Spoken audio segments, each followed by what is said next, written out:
tanah Papua. Warning untuk orang asli Papua.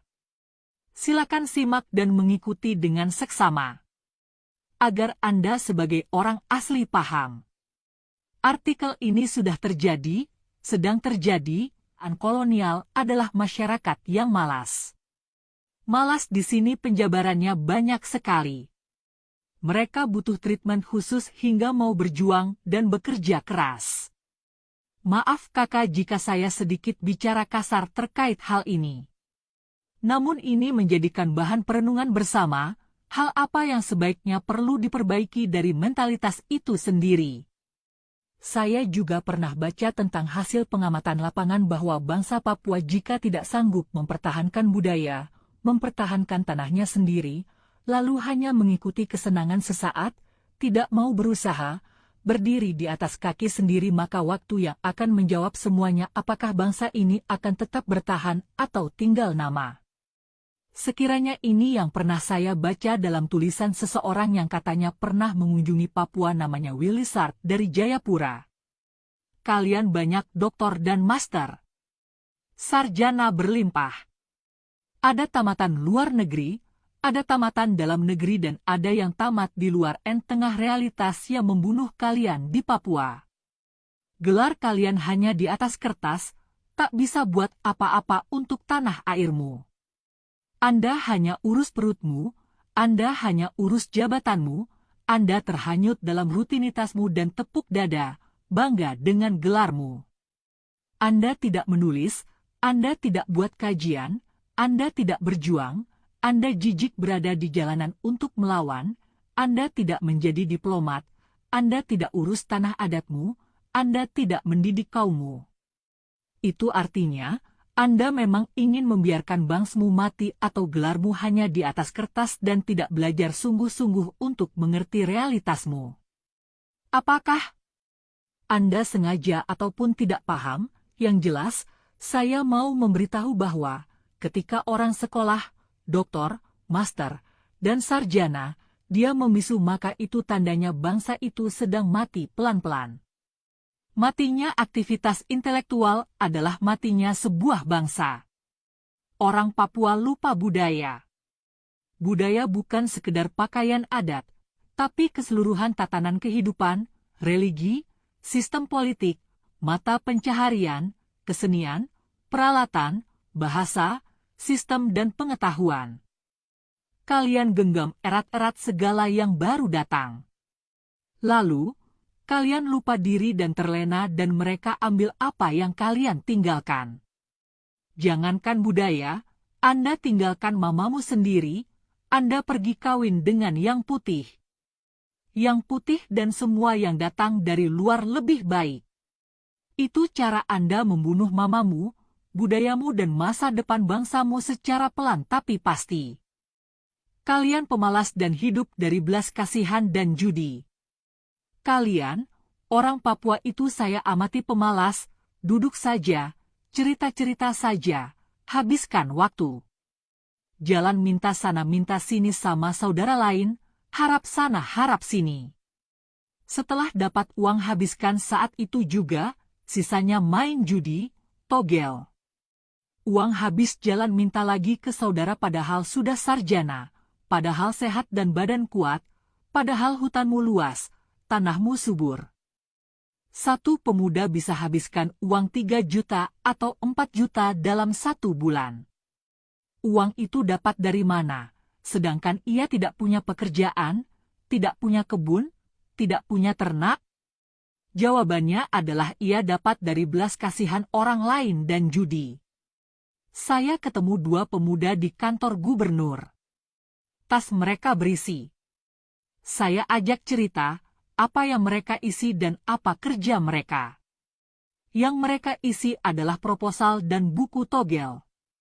Mereka begitu polos, saya amati mereka keliling jual-jual proposal dari satu ruangan ke ruangan lain di kantor gubernur. Mereka tidak bekerja, satu orang sarjana dan satunya lagi pemuda. Satu kesempatan, saya dengan beberapa teman kami kerja borongan di Tanah Hitam. Kami pendatang 2 orang dan mereka anak Papua 3 orang. Kami dibayar masing-masing orang Rp4.700.000. 1 minggu kemudian, saya tanya, masih adakah yang itu? Uang mereka sudah habis.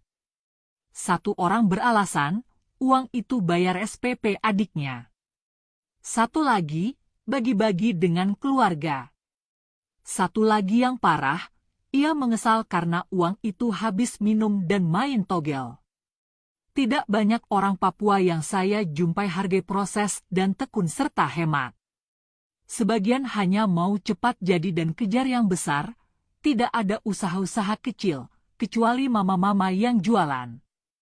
Anak muda takut jualan, jaga gengsi, jalan rapi-rapi tapi dompet kosong.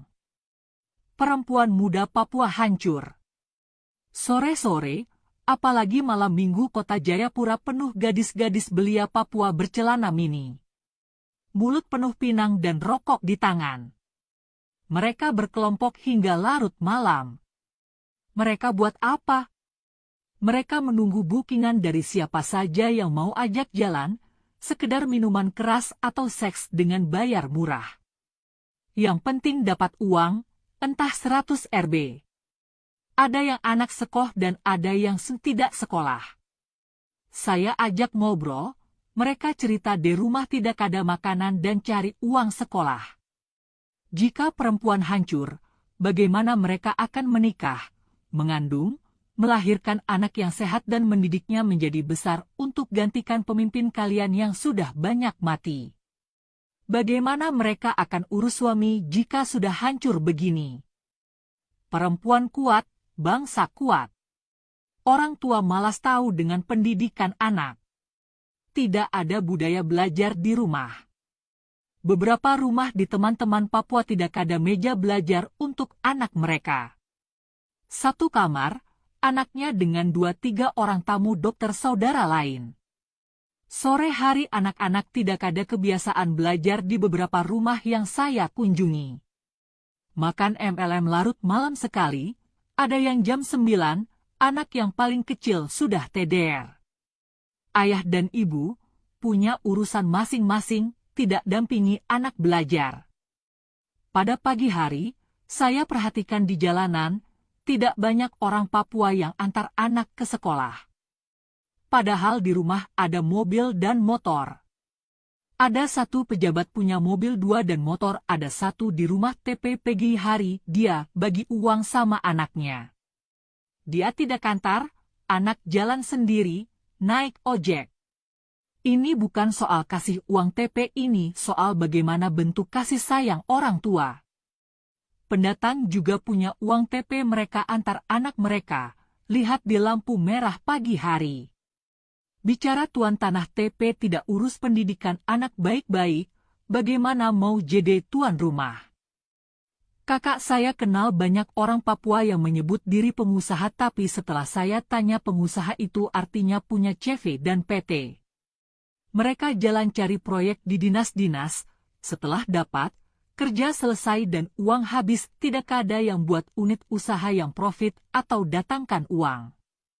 Ini beda dengan pendatang. Jual tanah. Orang Papua jual tanah kepada kami. Kalian tidak keren. Padahal kalian punya anak banyak. Anak-anak kamu akan kemanakah kalau sudah kami kuasai semua? Sekolah pinggiran dan kampus dan jurusan yang bisa cepat jadi sarjana. Tidak banyak anak-anak Papua yang masuk di sekolah bermutu. Anak-anak Papua banyak saya jumpai di sekolah-sekolah pinggiran, sekolah yang 4 nilai gampangan dan masuk di perguruan tinggi yang biasa-biasa pada jurusan-jurusan sosial semua. Jadi, orientasi mencari nilai dan ijazah, tidak cari kemampuan otak dan keterampilan untuk hidup kalian. Kampus-kampus sepi dengan mimbar akademik, tidak banyak kampus di Papua yang lakukan seminar-seminar atau aktivitas lain. Para dosen juga tidak banyak yang menulis karya ilmiah yang terkait dengan bidang ilmu atas kondisi real di Papua. Petinggi Papua di Jayapura kebanyakan hanya bicara-bicara saja di media, tidak banyak aksi nyata. Tidak ada kepercayaan diri juga padahal Papua itu kaya dan punya posisi